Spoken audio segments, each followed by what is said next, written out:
And of course, I'm smiling as I consider and contemplate that question, because quite naturally, our answer to that question is a very big no.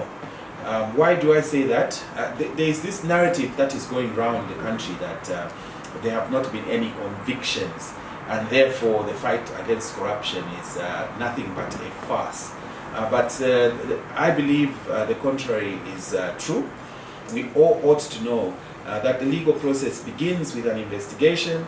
An arrest takes place in terms of the criminal justice process. An arrest takes place, the accused person is taken before court, and the logical conclusion of any such process is either a conviction or an acquittal, or in certain circumstances there is a discharge for one reason or the other. This basically tells us that the processes are ongoing, and therefore it would be premature and wrong for us to conclude on the basis of there being no conviction or acquittal that in fact the fight is being lost. So the very strong answer from ourselves in respect of that question is that no, the fight is not being lost.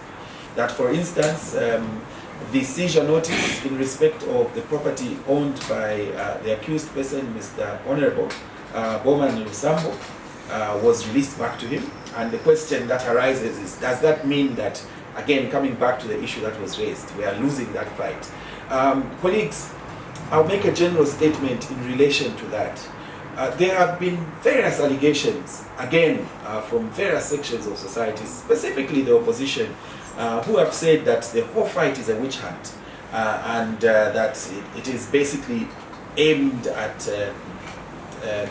those who served in office previously.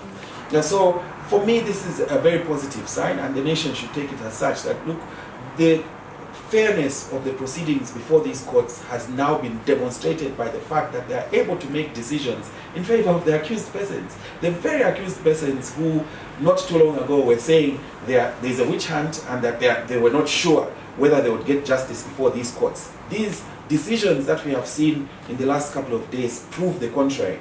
And so I think that rather than take it that it is an indication that the fight of corruption is being lost, we must, as Zambians, take it that this is a demonstration that our colleagues who are facing proceedings before the courts of law will receive a fair trial.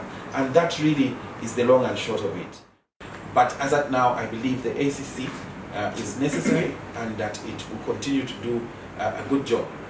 Although the general members of the public might not realize that as at now, because of a couple of matters that have taken place which seem to cast the Commission in negative light. I personally believe that there is a specific role and specialization that the Anti-Corruption Commission has which justifies its continued existence.